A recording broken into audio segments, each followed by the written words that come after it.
It's a local. Yeah. We don't have.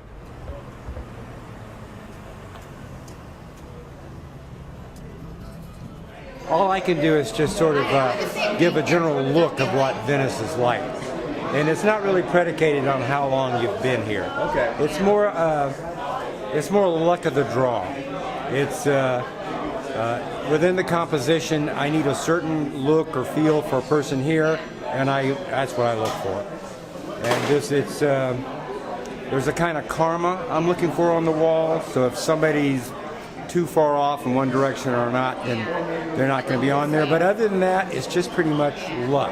What about the lady who does the ticket? Ticket to the beach, the black lady with the dreadlocks.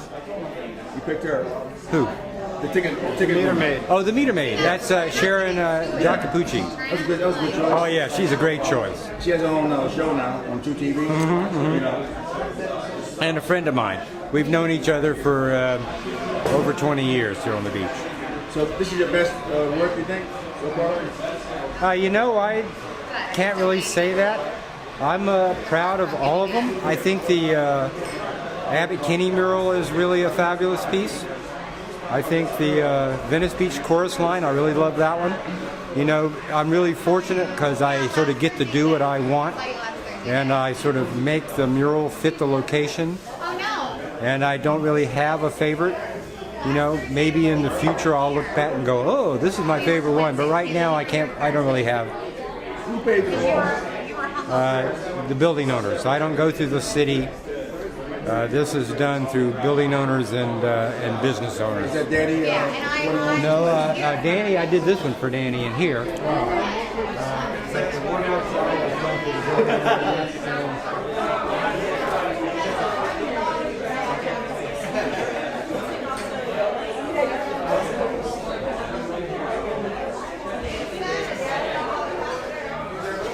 Gentlemen, please listen up. Here is the originator of this event tonight, Todd Van Hoffman. Let's give a big warm applause to this gentleman. Well, this has been a long time coming. We want to have an evening with Rip Cronk here for so many years. And Rip is obviously a Venice treasure, and I know that he appreciates the work that he's been able to do for our community as much as we've been able to have him as a man who painted Venice.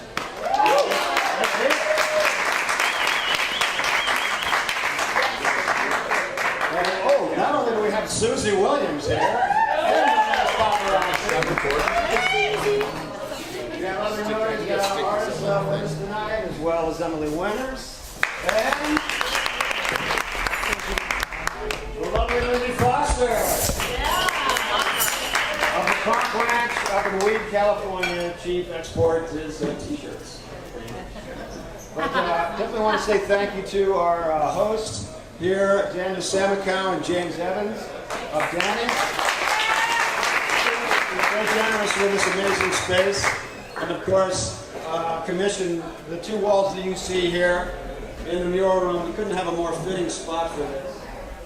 This is obviously, of course, to be all painted by our guest of honor tonight, Rip Cronk.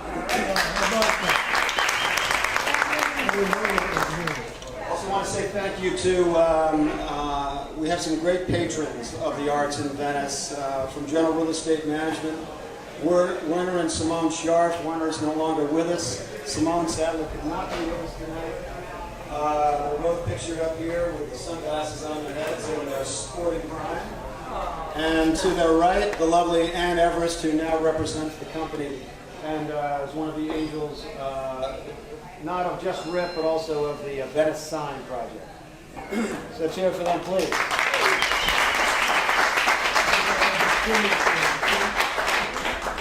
Okay, I'm going to turn the mic back over to our own Venice's Dick Cavett, Gerry Fialka. And hope you guys have a good time. Thanks so much for all of you turning out. And I do have one slide I've got to show before we get going, so give me just a second. That's Todd Van Hoffman. Thank you, Todd. Todd's flyers for this amazing project he's working on, Venice Heritage Museum. are right up here. Please pick one up and support this organization. Also, there's an interview with Rip appearing in the Beachhead coming up. Support our local press. And you just tell me when, Todd, you're ready, and I'll excite them with a few announcements of upcoming events. Just also, I need a shout out to... Let's give a big hand for Dion for setting all this tech up.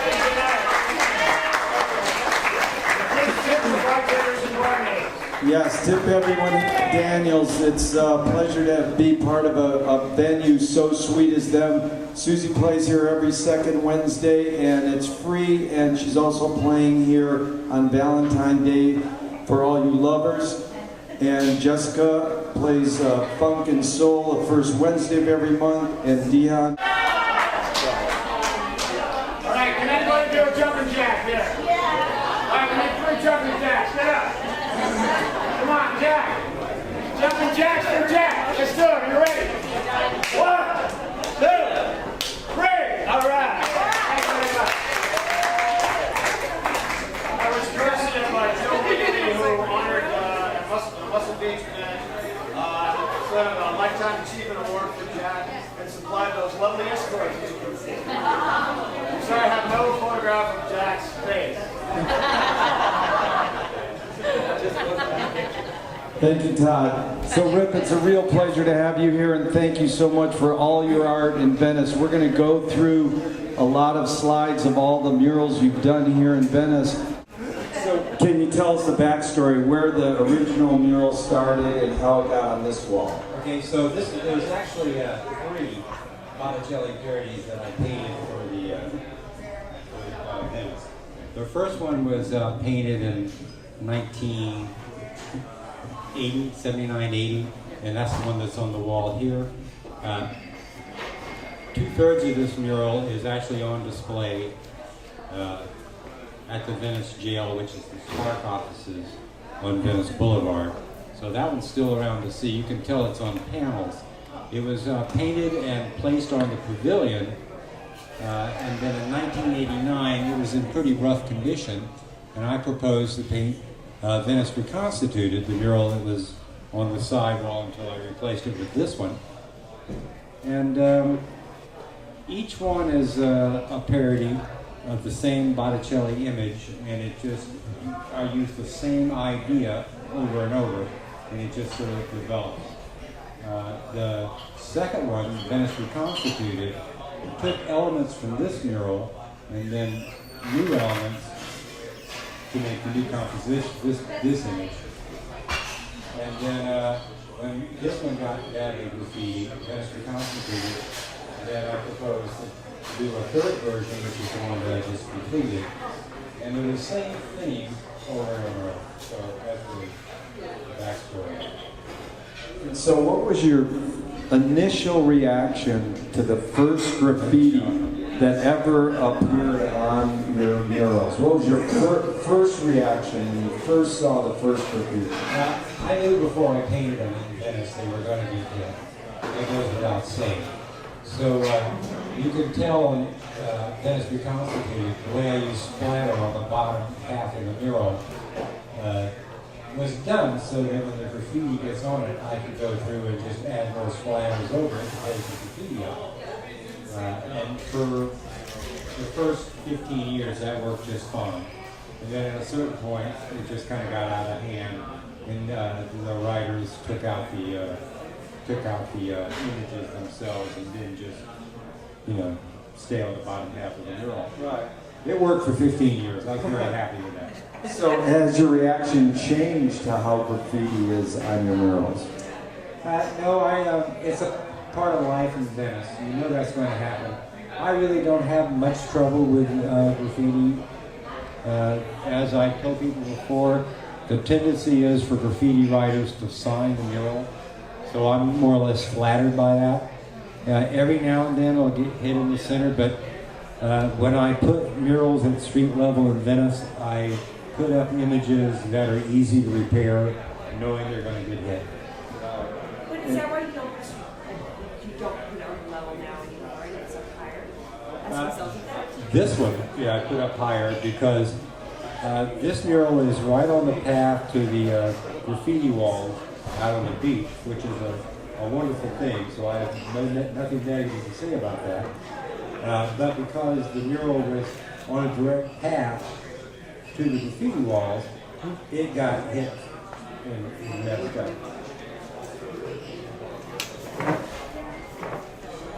So, Rip, how does it feel to have the most murals in Venice of any murals? I like it.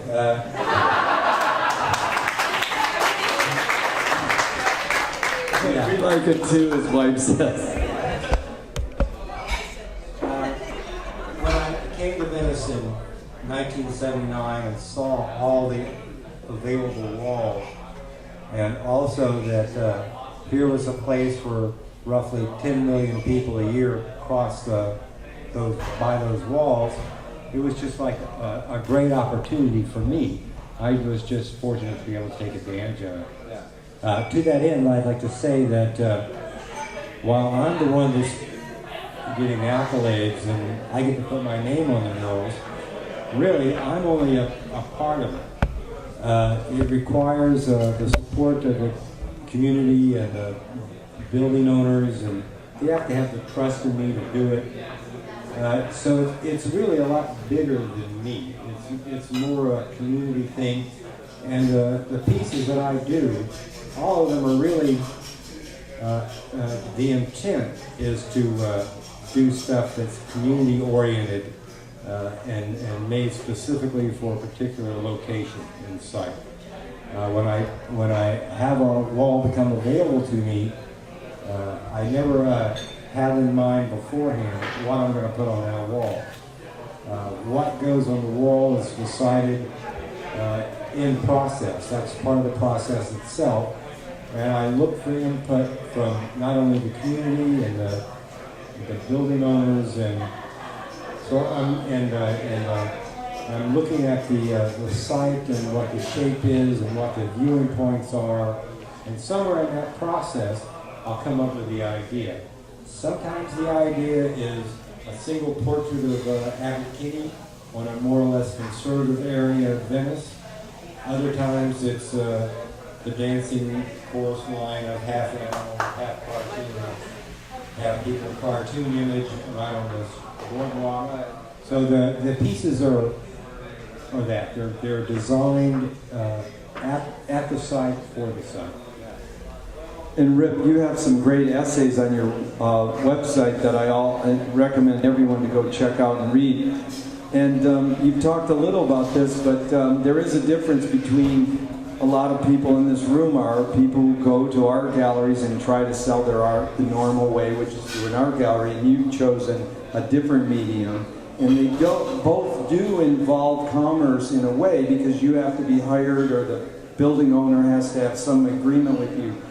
Why have you chose the route of mural over the art gallery route? And is there any comments you can make about that? Yeah, the first comment is if it's on canvas and it's placed on a wall, then it's really not part of the community at all. It's part of a art historical context and part of a fine art thing that not really connected to the community at all. It can be a picture of the community, but it's not part of it. At some point it's going to be taken down and moved. Also, art that goes on the wall can be resold. The mural, when it's painted directly on the wall, that's it. It's not going to be resold. Its value is not monetary. Its value is the culture and the community. And that's the big difference for me. And Rip, that's beautiful. That's really what Venice is all about. We're about community. Whether we agree or disagree, we're still about community. And it's great to have you sort of documenting us on the walls. Tell us about how you got that in your system, that sense of community is important. Was it the way your parents raised you, or did you have some epiphany in your life?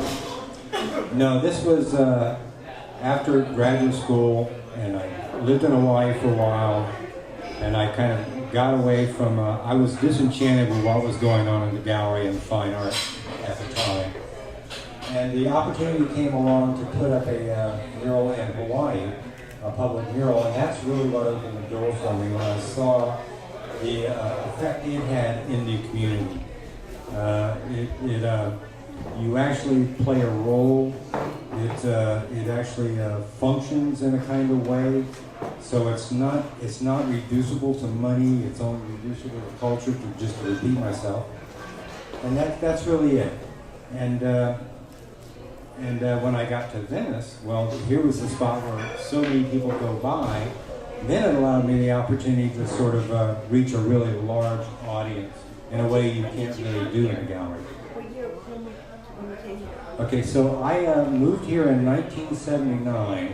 This is really sort of very synchronistic kind of sense of destiny to it. And Lily and I have been talking about this recently. I really had very little knowledge of Venice at all when I was living in Hawaii. I had my graduate instructor had worked here. Charlie Maddox had worked here in 1960, in fact, late 50s and 1960. So I had heard about Venice from him. And then when we were in Hawaii, we had the opportunity. I got rock fever after 6 years. I was ready to come back to the mainland. And we picked Venice partly because of Charlie Maddox and partly because we had the opportunity to have a house here we could stay in. So I got over here.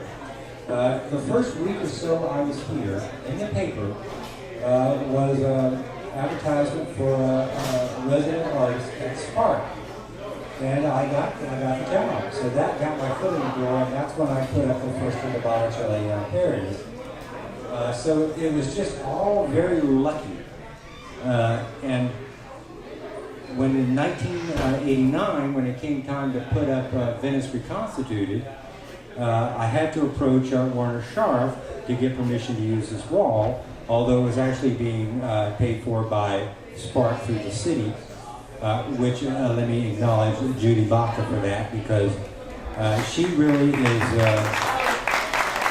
she's really opened the door for me in Venice and made this all possible. But when I was talking to Werner said, well, you can have that wall, but if you're going to do that, you have to do a trunk lore on the front. And he had a white patch on the front of this building, which you can see is now painted in a trunk lore image. So I agreed. And by the time I got that one done, I said, hey, you got any more walls? And of course he did. And that's how it happened. And we're going to go through the history of them all, but okay, here we go. Go ahead. Tell us about this. I just like this photograph. This is a photograph that Todd took the other day. This is the original photograph. It's actually of Lindy that I used for the Venus character in each of the murals. So the image itself is actually slightly cartoon, but I use this photograph to flesh it out and make it look realistic. And that's it. The humor of that is you can see where my thumb held that photograph for so long it just ripped off. And thanks, Todd, for taking all these great photos. So we're just going to walk through the sort of history of your murals here in Venice. Now, is there anything I can answer about this one? Oh, sure, you can. Go ahead. Well, there was a Heineken one there before. I was just wondering why they gave up like their revenue source. Yeah, well, it wasn't they. They that gave up the revenue source was Cerise, the guy who owns the establishment upstairs.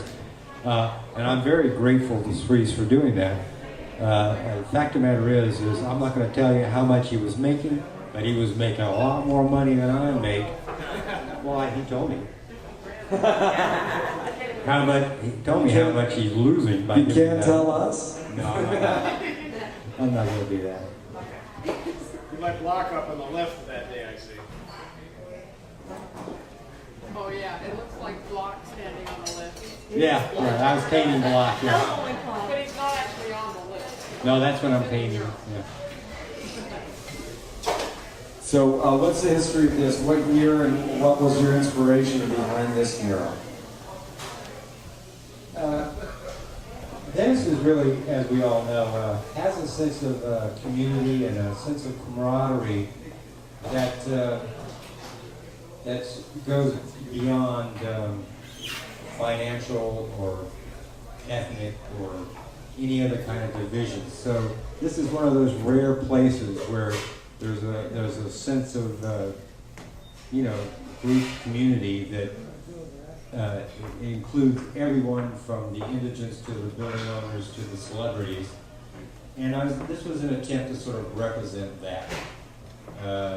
The method where it's all part cartoon, part graffiti, part futurism, part cubism. Well, this is just kind of how I make art in the studio, and this was an opportunity to put something like that up here. The reasoning behind it is that when you put something at street level in Venice, it has to appeal to the graffiti writers, or it's going to get trashed right away. So this this one, before it gets trashed? no, it doesn't get trashed. Doesn't get trashed? This one gets signed on near my name above the little grill work there. It'll get signed every now and then, and I'll go through and paint it out. See, the idea of this is I put up a piece that if it does get hit, then I can just go and set up my equipment and go, Right. and it's fixed. And so that's it.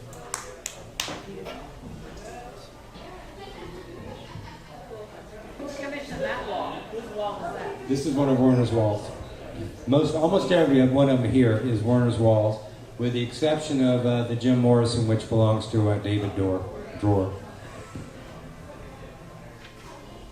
Yeah, this is and the same thing for this one. This is one that has very seldom ever gets hit. It really gets signed very often, and I'm very flattered by that. So I go through every year or so and take their names off by going repainting the hot dog stripes. But I'm really happy that it's appreciated by the street crowd. Do you keep track of any of the names in any kind of journal? I did for a while, but no. How long has this one been here? 1990. That's it right there. Wow, 21 years. Yeah.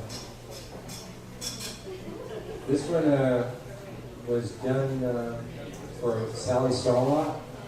It's a lifeguard stand made to look like a kid's building block construction. It's pretty successful. It's now been or is being taken down. Here's a kid from Venice High School who I had helped me paint the mural. I owe a debt of gratitude to Sharon Gephardt, teacher at the school.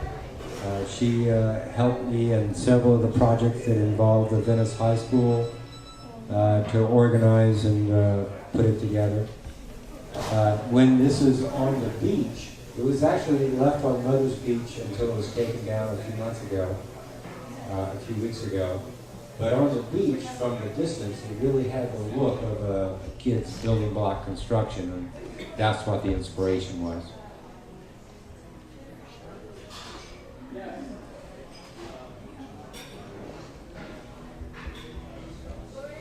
Is this on a timer? The DVD player's a little Come on, lazy. Todd. It's pilot error. So here's David Drawer, here's the Jim Morrison, that other guy, I don't know who that is. It's amazing how this one really took off. It only took a couple of days to put the piece up, but it's really become one of the iconic images of Venice. I don't have a real explanation for that other than, I'm not in control of which ones take off and which ones don't. Yeah, but why did you choose him? Well, really what this was, it was one of a group of images. The idea was I wanted to take the celebrities from Venice, do these large standing portraits, and then when a group of them are done and you're walking around Venice, it's a way of sort of tying the whole community as a single art. It's like the gallery that you're walking through. So it kind of makes the community part of the art. And that was the basic idea. Now I only put up 3 of them, and one of them is already down. So I still looking for more. Which one is the one that's down? I did a one that was a Venice top. That was over on the beach house. And that one came down because it got graffiti, as you might imagine. So you had Jim Morrison? You had Abbott Kinney. You had yourself. Me? Well, you're still there. No, he said 3. The cop, Abbott Kinney, and Jim Morrison. But what about the one of him? Yeah. Of you? Oh, being on the wall. No, these were, yeah, thank you. That's what I'm saying. Oh, no, who the heck are you talking no, these are meant as standing images, and the standing images. Who's the next standing? And where's the next wall? You got a Well, wall? that's, you give me the wall, I'll put up, you know. You got the money, honey, he's got the time. That's right. Give me something about 3 or 4 stories, I'm ready. All right. Paul Tag, ladies and gentlemen. of the Paul Venice Tag, Heritage. One of the great Venice historians right there, Paul. He's with Thank us. you. He's with us. He's with the Heritage Museum.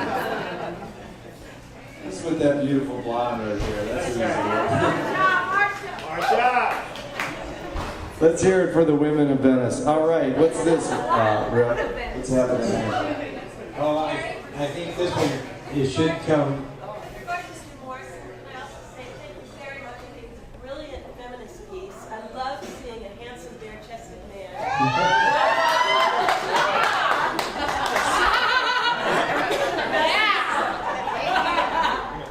The lovely Robin Nearest, ladies and gentlemen. Yeah, please tell us story. Tell us a story about the camels too. I've been working on Paul's tank for his ball. So what's happening here, Rip? Okay, so there's a mural that goes with this, and again, with the help of Sharon Gephardt, I took 7 graduating seniors from Venice High School, and together, with Sharon's help, I had them dressed up in period costumes, and I'm going to, from where we see here, I'm going to arrange them on those chairs, shoot a photograph of it, and then I'm going to superimpose them on the gondola that's parked in front of what used to be the Washington Mutual Bank. It's now Chase Bank. And then I took that and superimposed it in front of a picture of the Grand Canal by Canaletto. And the implications are fairly obvious. It's like, here's these graduating students going out into the world like tourists traveling into Venice. The gondolier is actually the logo for the Venice High School, so there he is in the back scooting them along. And that's really the story on it. And where's that located again? It's at the Venice High School on the side of the administration building. That is beautiful.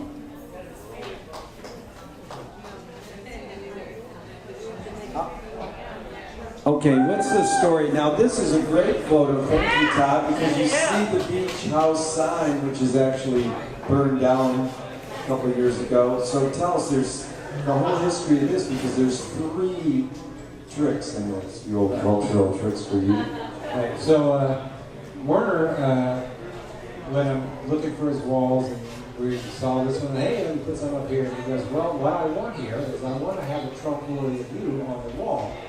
Because that's something you've seen in Europe. That's a fairly popular motif. So I just did it with a twist. So I'm up there graffitiing my own mural, more or less.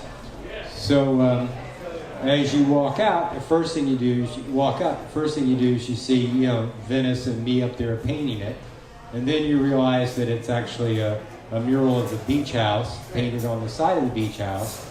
And as you get closer, the 3 windows on the left are real, but the 3 windows on the right are painted just to look like the windows on the left.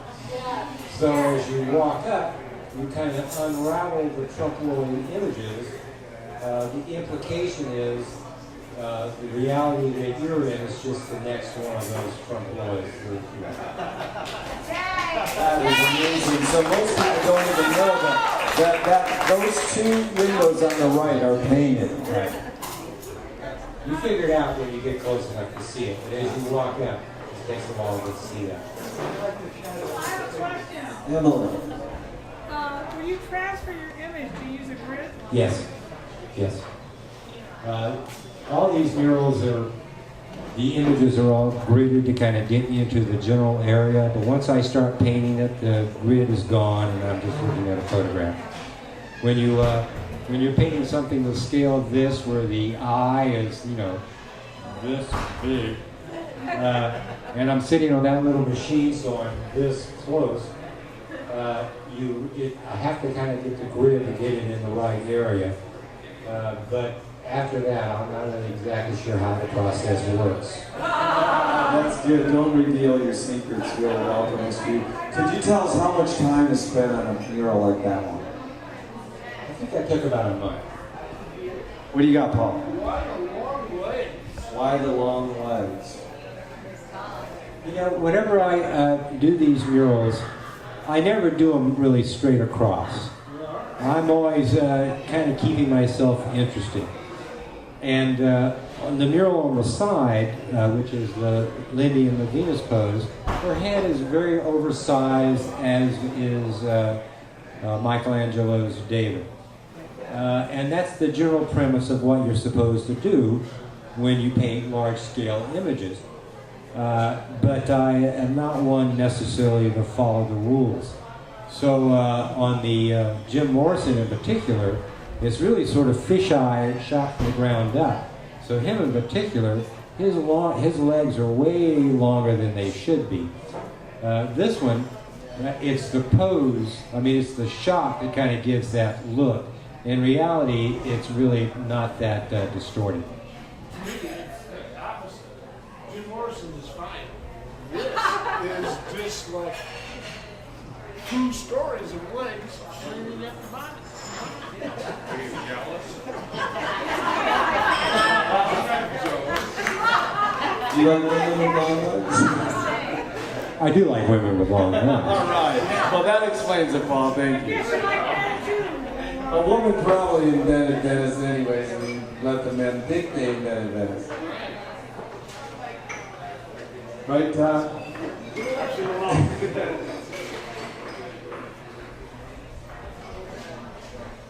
I'm not really that short. So how's it feel being in this contraption? What is this called? That's a bosun's chair. It's really a lot of fun. You can see it's just a little chair that I sit on. It has a 220-volt motor about the size of a breadbasket underneath it. And it just rides up and down the wall on a cable. It has a parapet clamp that grabs the wall at the top. And that's it. And I'll paint a 3-foot wide section, move it over, paint another section. And I really prefer using that. That's a lot of fun. What do you use, a remote control? You can see the control is right there on the chair. Emily, go ahead. Always use airbrush or use paint? Almost all of the images are airbrushed, but some of the stuff is splattered, some of the stuff is rolled on. All the articulated shapes I airbrush it just because it's easier, and the walls are all brick and stucco and very bumpy, and I'm sure you in particular are aware of how difficult it is to get those nice articulated shapes, especially when they start to get smaller on those bumpy surfaces. The airbrush just doesn't care. It can't tell. Now, who's this, Rip? This is a shot of Werner and Ann, 2 of my favorite people. And again, that guy on the right, I'm not sure.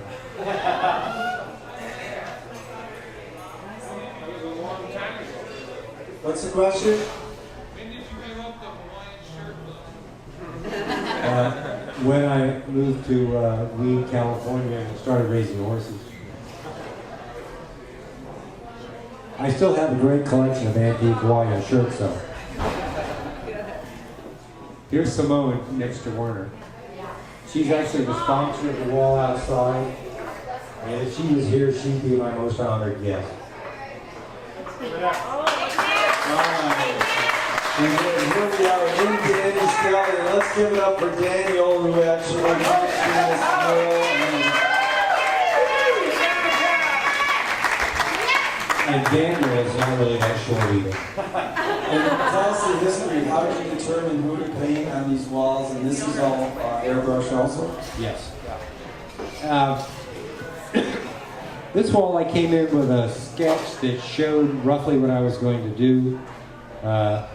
Daniel went for it. He was looking for caricatured portraits because this is a fairly popular motif in delis.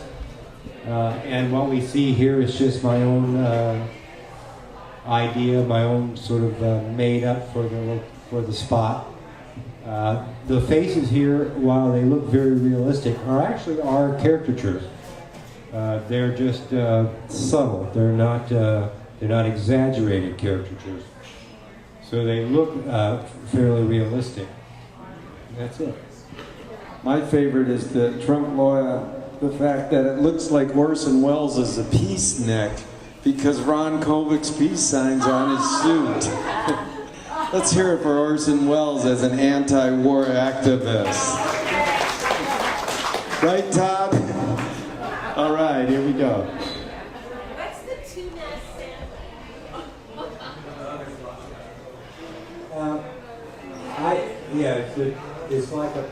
It's a pun on tuna sandwich. And tunas, this is the same. I had this on the outside wall during its last incarnation. And it's really a clue to the murals themselves. There's a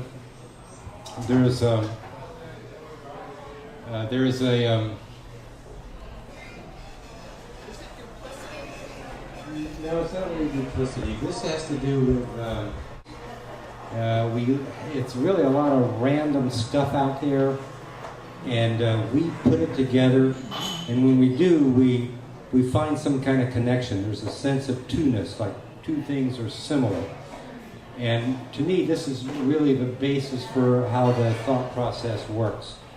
And that's really what that's about. I have a lot of little private jokes that I stick into the murals that are really meant to make people question and think about it. That's really what they're there for. Did Elaine Alexander with the Venice Historical Society help you with some of the images? Elaine's not here tonight, is she? No. Yeah. I think I might have gotten some images and information from her on some of the earlier murals, but I really haven't done anything in conjunction with her. So did some of these images come like from the Venice magazine? Danny have where most of these images came from was once we decided on who we wanted to put in, and Daniel and I together decided who we were going to put in. These weren't decided by me alone. I go on the internet and I just download, Google the name, download a picture. The irony is most of these photographs were taken from, painted from photographs that are about the size of your thumbnail. So when I paint them, I have a second pair of glasses on and I'm looking at a photograph like this, and I'm over here painting like that. So if I had better sources, I should have taken more advantage of Elaine Alexander, but I didn't. These are mostly just right off the internet. Well, actually, I hope that's legal. Elaine did help with folks like Gabrielinos and George Freed and those sorts of things. So she was a good help. She was participating during this one. This one is in Auburn. Those tanks are actually real tall. They're not short and squat. And those runners, same way. I particularly like this piece because, for me, as I've already stated, I'm looking for the location and what it presents and what I can do in that location. This one, those tanks, presented a unique kind of opportunity. And what this piece does as you drive by it is you see this set of characters from this side, but as you go to the other side, you see another set of characters. And in the process, it's almost like you're driving past a three-dimensional view of the crowd itself. So it actually worked really well. It was a very nice piece. And Rip, tell us about the interaction you have with the people who are watching your paint from Europe when they might not speak English. Do they always speak English, or do you actually form relationships like you do here in Venice with the people walking by as you're working on the piece? In Zurich, most people speak English, so it really wasn't a language problem. And in fact, in Europe, they are very supportive of the arts, much more so than they are in general in America. Venice is really an exception to the rule. Really. So yeah. Where's this one? This one is in Hollywood. It's at the corner of Santa Monica and Oxford. And at the Met Theater, this is another Spark mural. They were looking for a way to become more incorporated in the community. So what I proposed was I would take a bulletin board, set it up in the theater, and then have people from the theater and the community put mementos and whatever they wanted on the bulletin board.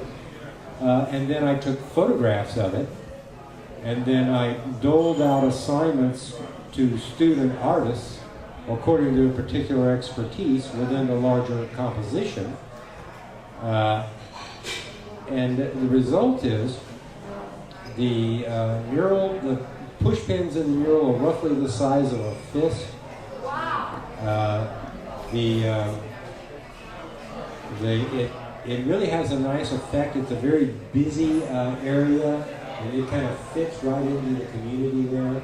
This was actually a stuccoed over window, so it took a very bland space and turned it into an art object. The piece works like a time capsule. It represents what people held dear and interesting to them, sometimes just business cards, but whatever, in the summer of 1998. So now when you come by 10 years later, it's like opening a time capsule. So, and really the part of the motivation for it is they were looking for something historical, which is often the case. A sponsor will go, oh, I want a piece of history up here. I want to represent the history of our community. Well, really, putting those little vignettes of here's history, over here, and then you do it like this, oh, that sucks so bad. And you see those everywhere, and they're very mundane, and I just have no use for that. So what I do is I give them alternatives. The idea here is we're creating the history as we put it up. So now when you go there, it's a historical object. Rip, yours is like a living organism. It's like living and breathing still. I appreciate that. Where's this one? So what happening now is now out of the murals completely. They were into some of my private painting, some of the studio work. And again, this is Olympian Eye, and it's called Artist and Model in the Garden of Delights. And you can tell I'm working with the same cubist, futurist, cartoon, graffiti. I try to combine these crossover images. I'm looking for a kind of vitality and obviously a kind of kinetics, a kind of movement. What size is that piece? It's 3 by 5 feet. 3 by 5 feet. I'm the one on the right. Please. I got 4 more, just as vulgar. For Daniel's sake. I want you to know when you stand in front of it, you're right at the crotch level. And the same idea, I'm working on to, the trompe l'oeil background of a brick wall. And then I just put it there to go. It's really hard anything to say about that. I mean, it kind of says it all. It says a lot more than that, really. They look like robots. Here's and that was one of the series, as was the first one, and this one too. This was a portrait of artists that I did, and I only think I had maybe only one of them in the selection. There was another 5 or 6 of these. And what I would do is I would take the style of the artist and combine it with my own style and see what I could come up with. In this case, I took a self-portrait by Picasso, and I rendered it with a Picasso-like head, which is of my own making and one of my own characters. And it kind of shows how close I am to Picasso in kind of a way, doesn't it? Oh yeah, here's a self-portrait. This is just totally my own style. This is actually before I owned horses. I was headed that way or something.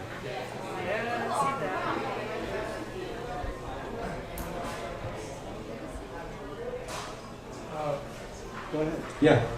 Your name's Cronk. Is that something you made up yourself, or is that a family name? Oh, Seems that's like me. perfect for your work. Do you work for Bad Magazine? No. Yeah. No, Cronk is me. Rip is a nickname, but Cronk is me. What's your real name? Wallace. You can see why I go with Rip. How'd you get Rip? My parents named me Ripper when I was a kid. When I got to be an adult, it became Rip. Cool. That's like Oh, okay, that's the end of the slides, and we want to thank Todd for putting together this slide show. Thank you so much. And for Rick's hands, we want to remind you, February 5th at Beyond Baroque, we're going to have a show called The Poetry of Venice Photography, and Todd has a piece where he's on Rip's forklift and he shoots a 360-degree photograph of the mural and the entire scene. But we do have time for more questions. Please don't be shy. Go ahead. Can you speak about the history of Venice that you've seen from the forklift? You have an interesting vantage point that as all of us walking by. What are there interesting things you've seen that you can speak to that have shaped what you know of Venice? Yes, but the forklift wasn't the way to do it. The beauty of the forklift is it got me up above everybody, so I didn't have to have somebody down at ground level running interference for me. If I'm down at ground level, I don't get much work done because everybody comes up and wants to engage me, which of course is part of the process. And it kind of shows how mural painting is a sort of theater on the street. The thing I can say in regard to your question is one thing I learned early on in Venice is you can't tell when people walk up whether they're indigents or building owners, whether they're famous actors. You can't tell. They all dress the same. You can't tell if they're what? You can't tell if they're indigents or building owners. You can't tell if they're bums or if they're rich. They all have the same look. They have the similar presentation. They have the similar admiration for their culture in the community. In fact, I've found that the indigent group is really my first line of defense. They are, there's stories for this. Once this mural was being graffiti, not graffiti, guy had cowboy boots with taps on, and he was high on I don't know what, and he was up there raking across the mural, following the movement of the mural, which of course I'm glad I inspired it, but he was wrecking the wall as he was doing it. So at first I didn't, what the heck is all these little kind of, what's going on? And then I saw him do it and I asked him to stop. Well, after that happened, I made the mistake of telling some of the street people about what was going on. That's the last I ever saw that guy. So I came to realize that for the street people, this is their living room. This is their culture. This is their house. And it's as important to them as it is to anyone in the community. So now when situations like that come up, first thing I have to say is, it's only art. Don't put yourself in harm's way for it, because they will, because it's that important to you. Any other questions? Go ahead. Why did you tape off the stuff the last couple of days? Yeah, so the process I'm doing out there now is the same thing I did on Venice Reconstituted. It's just the same idea over again. And first there's that kind of Jackson Pollock splatter that I put down. Then I paint the images in place. I tape them off, I splatter it again. So the horizon line is sort of lost in splatter. Then I pull the paper off, I'll splatter the feet of all the people, so their feet are now lost in splatter. So that it kind of symbolically makes a statement about the topsy-turvy, kind of always in motion, not too stable nature of Venice. Any other questions or comments? That was beautiful. Go ahead. Where'd you go to graduate school? University of New Mexico in Albuquerque. Have you been back? Many times. Rip, you've looked around the corner, I'm sure, at Terry's mural on the east side of St. Charles. Do you have any idea about whether it's possible to refurbish that mural? The story on that is the Schoonhoven estate is not going to release the rights that had the same mural painted back up. So as a result, we can't hire somebody. I already had somebody lined up to repaint that mural. And Simone wanted it done, but they couldn't get the release to have it done. I wasn't going to repaint it myself personally. But in the interim, I started giving them new ideas to put up there. And we have one that we think we might use, but it's all tentative at the moment. Yes? The Venice Arts Council tried to find out about reconstructing that mural. We have the same process with the estate, and we weren't able to do it. So I didn't understand the question. No, I'm just saying, quite of information. We also tried to refurbish that mural, but we weren't able to do that because of the decease of Terry Schoonhoven. Right. Yeah, it's a very touchy kind of thing. Right. A legal problem. On the one hand, if you could take and glue everything down so that what's left of the wall is there, and then you bring in conservators who would repaint everything else, then by some notion, that would be restoring the mural to its, of course it wouldn't be, but that's sort of an accepted kind of thing you can do. But the idea of taking the mural down and putting the same mural back up by someone else, well, that's totally unacceptable. So there's a kind of an irony there. Yeah, the surface is very bad. Yeah. And Terry said that he was painting it. He was going to not work. Right. Line coming through the brick was going to destroy it. Right. Your art has defined Venice in many ways. How has that responsibility affected you as an artist? When I first put those murals up in 1990, I put up like 8 or 10 of them, or 90 to 92, 89 to 91.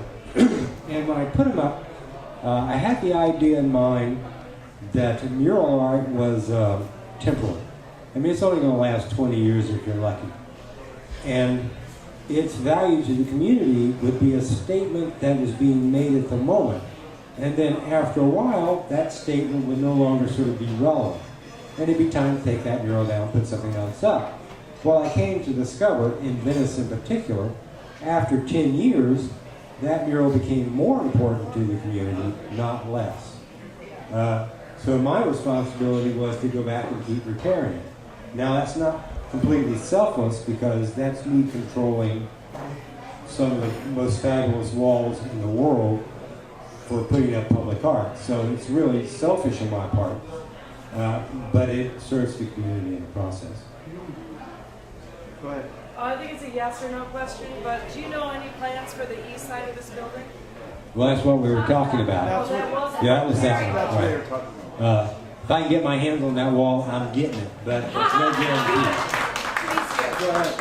I'm remembering you showed at Half Dozen Rows in my gallery back in the late 90s, and you were doing work in ceramic tiles. I'm wondering if you're doing any more of that or any other new kind of additional innovations. No. What did he say? The question was about his ceramic tiles that he displayed in a gallery in Venice once. I did a series of things. The idea of that was I was looking for a more permanent art form for walls. So I was doing art on tiles, photorealistic images on tiles that, so that once they went up, they'd be permanent. So these were all just, I was working through that, and I did dozens of ideas, but none that I ever used in public art.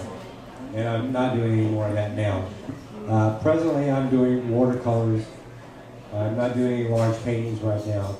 My main focus is looking for the walls and letting them tell me what to put up there. Any other questions or comments? Go ahead. Yeah, so I mean, you spoke about wanting to restore that or thinking about that. Have you thought about the legacy? Have you thought about your estate 100 years from now? Would you want that to be repainted or something new to take its place? I haven't really thought about that.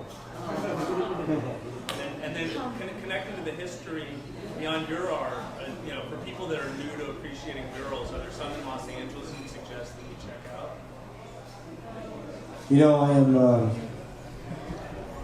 I am not very up on whatever else is going on. I'm over there playing cowboy, and I come down, find a wall, and that's it. That's it.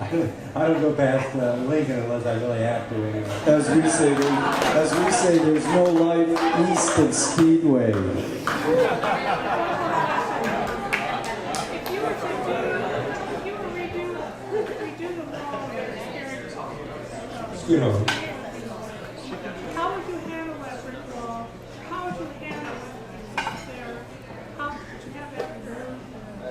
Put something on? How would you do that? The question again is about the east wall? Mm-hmm. Yeah, and the question is how would he handle redoing the east wall of this building? The entire wall has to be sandblasted off. And a sealer has to be put on that stops the lime seep. All that stuff is available and easy to do, and then you just put up a new image. What I had basically in mind to do is one that's an homage to Gerry Fialka. So it's again kind of an art parody of that existing mural. So you would do the same, keep the same? No. Yeah, so what the basic idea that I proposed, which was tentatively accepted, but it's until a contract's signed, it's just up in the air. What my basic idea was to combine both the Val Pharmacy mural and the Venice in the Snow mural from the 70s. These are both very important pieces. They represent not only the era, but they represent, they were both in their own way were setting the stage for an era. It was Venice in the Snow, there it is all clean and pretty. Val's Pharmacy mural, it's like an open stage with nothing on it. So my idea was to paint the Gerry Fialka mural and then cover it in snow. And that way it kind of combines both those murals and is an homage to both Gerry Fialka and I forget the artist. That's very, as you know, because of the structure of the wall and the seepage part, what is your concept about the digital murals being digitized and hanging over the wall? The question is about digitizing murals, the digital art form in murals. I think it's an innovative and a good idea, and Spark is doing that. The downsides for me are twofold. First is it's just like having a framed art on the wall. It can come down. It's not really physically part of the community. You lose a sense of identity that you have with the actual physical painted wall. And it's subtle. It's not something that reads out, but it's something that people intuit. It adds a sense of vitality to the experience that you can't have with a framed art or with something that's stretched over the front of it. Which is, I'm not trying to diss the idea, because I think it's a great idea. But not for me personally. The other negative of it is they have yet to come up with a really color-fast printing method. So you put that wall up, put it up on the wall, 10 years from now it's going to fade out anyway. Rip, on this new mural, you have some tarot cards, and I was wondering if you've ever had a reading on Venice Beach and if you believed it.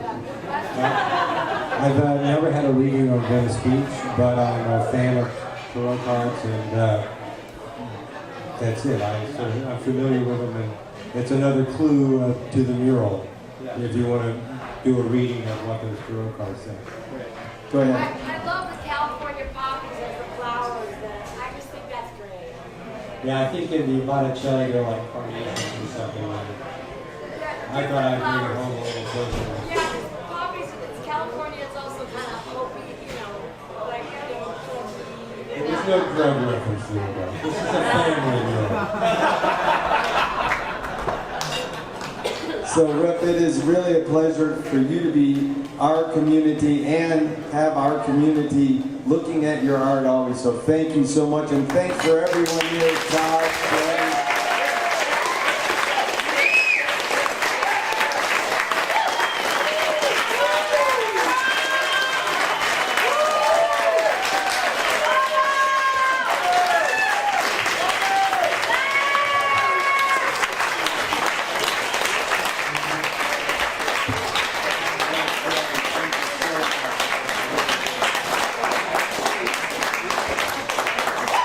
There's flyers for all our upcoming events, and Venice Heritage Museum. Thanks again for Todd Van Hoffman. A big round of applause for Todd for putting this on.